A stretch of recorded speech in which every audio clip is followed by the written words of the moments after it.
Hi, I'm Liv, and welcome back to the Book Nook.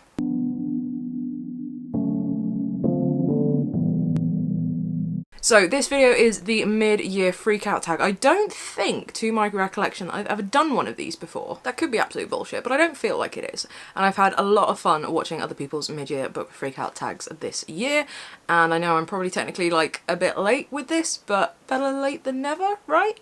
So the first question is the best book you've read so far in 2021. Now, starting off strong, I already cannot pick one. So the two books that I have chosen that are the best ones I've read so far this year is actually the first book I read this year, and that's Piranesi by Susanna Clarke.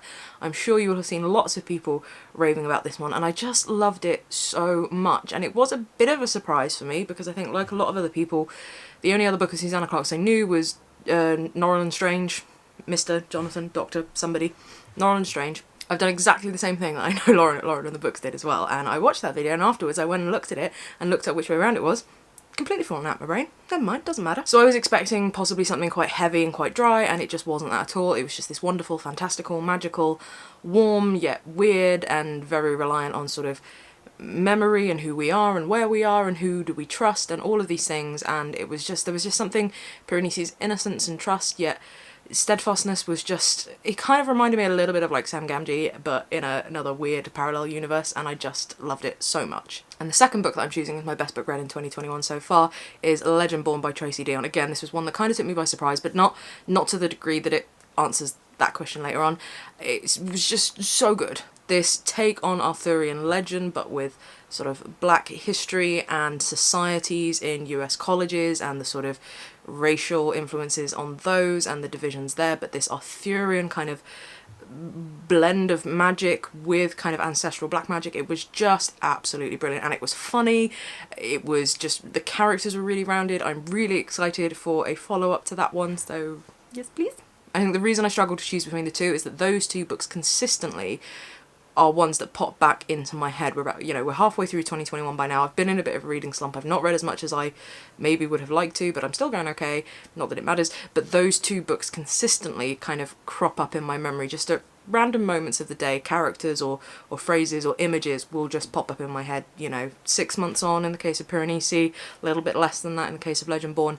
Just love them both so very much. Question number 2, best sequel you've read so far in 2021. Now that would have to go to Crooked Kingdom by Leigh Bardugo, because I think that's the only really series I've read is all the Leigh Bardugo ones. And I read the Shadow and Bone trilogy, and the sequels were like okay. The other duology, the Scars and Wolves one, was okay, but The Crows I just fell in love with. You guys can watch the video where I ramble on about ending up falling for the Grishaverse in a big way. I just really loved The Crows, and that sequel just kind of built on all of those characters from that first book so well. Number 3, new release you haven't read but want to. Oh, I've just realised I didn't actually write down an answer for this because all I've written down is all of them? But you know what, I'm going to stick with that, my indecisive self. My true self is indecisive, so I'm going to honour that.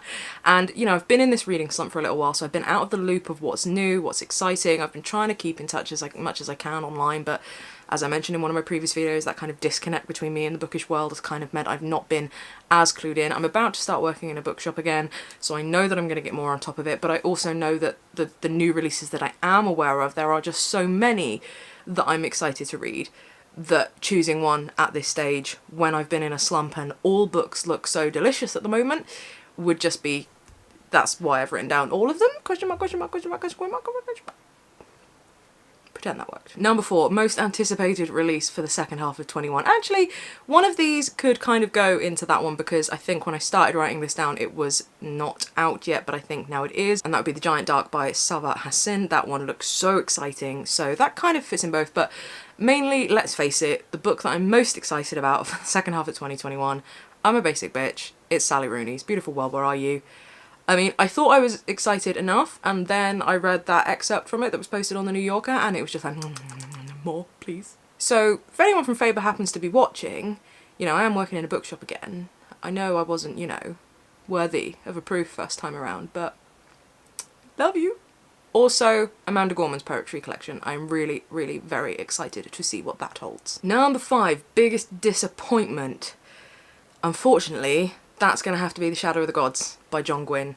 I only mentioned this a couple of videos ago, but you know, this had on paper for me all of the things that I was going to love: dragons, Vikings, cool world building, cool mythology, an established fantasy writer, and it all just fell flat for me. And that was really disappointing. I really wanted to love it, but nah. Number 6, biggest surprise. Again, Legend Ball by Tracy Deonn kind of fits into this just because I wasn't quite expecting to love it that much.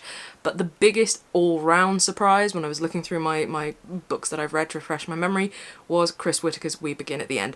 Purely because I was not expecting from something that looked like a fairly kind of, and I don't mean this as disparaging as this might sound, it looked like a fairly kind of run-of-the-mill crime thriller, Americana type thriller.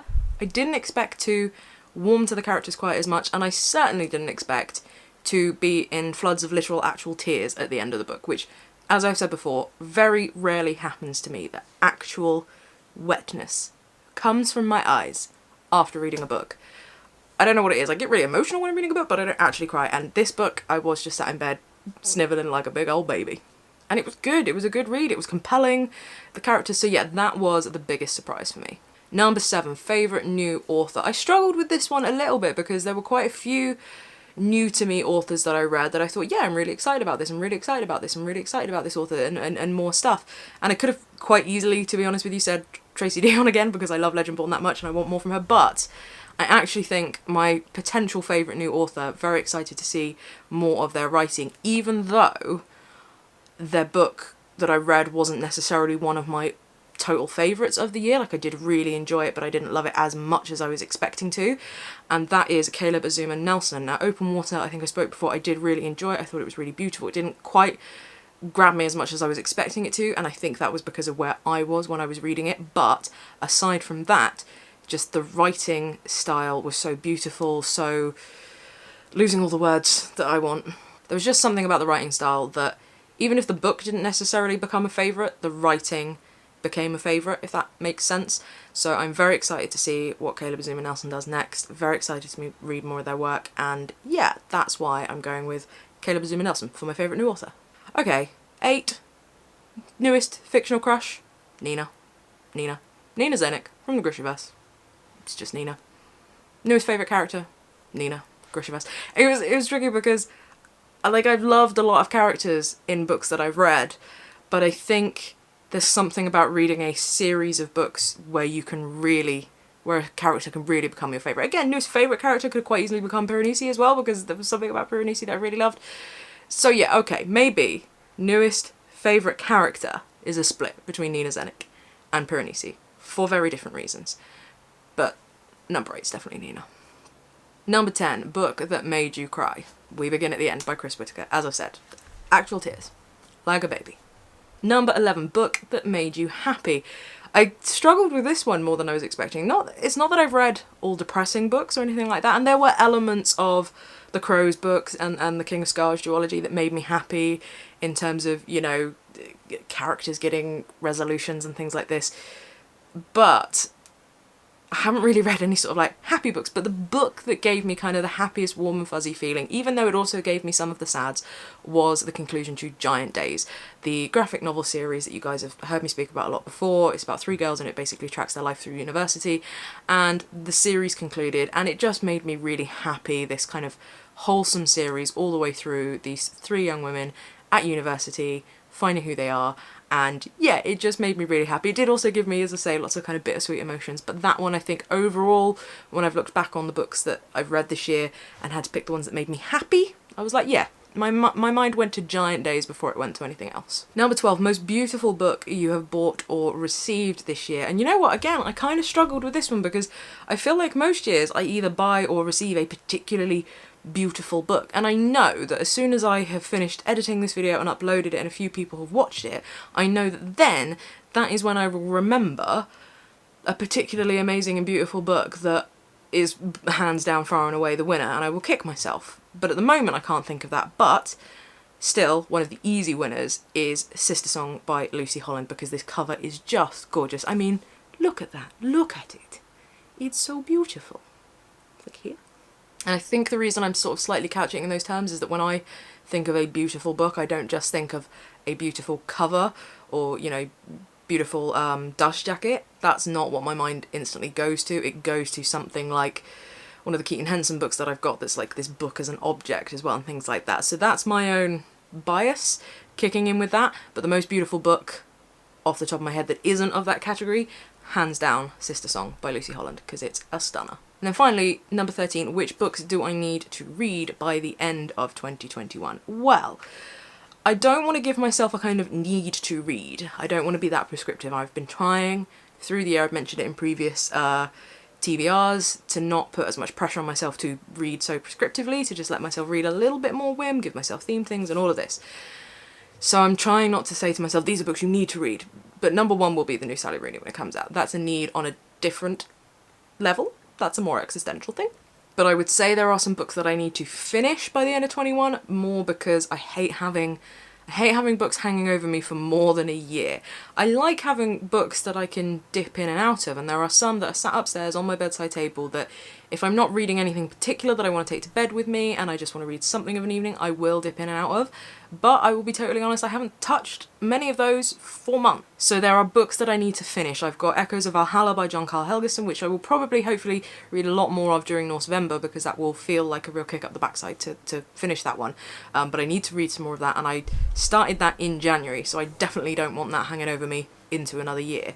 I also need to finish Girl's Guide to Hunting and Fishing by Melissa Bank, which I'm really enjoying. This is a book that I don't think I've hauled or mentioned because it's one that I've got on my Kindle, and I always forget to haul ones that are on my Kindle, but it's one where I read one of Melissa Bank's, like an excerpt from it in one of the little penguin, I can't remember what they're called, it's up there somewhere. Read that years and years and years ago, picked it up in a charity shop or a bookshop, and I've started reading the full collection that it comes from, and I'm really enjoying it, but I've just gone off the boil with it. I also need to either finish or decide to DNF The Female Man by Joanna Russ. This is one that I started reading and I'm still not really sure whether I was enjoying it or enduring it, so I need to make a call on that either way, because at the moment it's kind of just sat there staring at me going, decide, decide, you must decide. Also started reading Paul Gilbert's The Compassionate Mind, would like to finish that this year rather than having it hang over into another year. And I also realised that, speaking of books hanging over years, Emily Wilson's translation of the Odyssey is still upstairs, still on my nightstand, still one that I read every now and again. But when I say every now and again, I mean every now and maybe again. So that one has been kicking on at least 1 year, if not 2, if I'm honest, and realising that has got under my skin.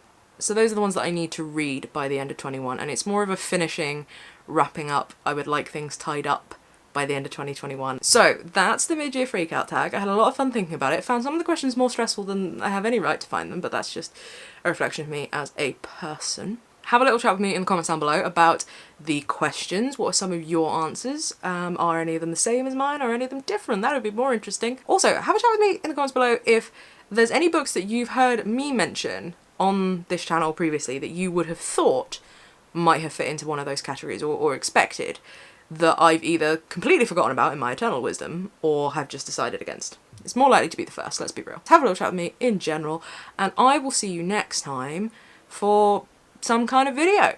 Thanks for watching, and goodbye.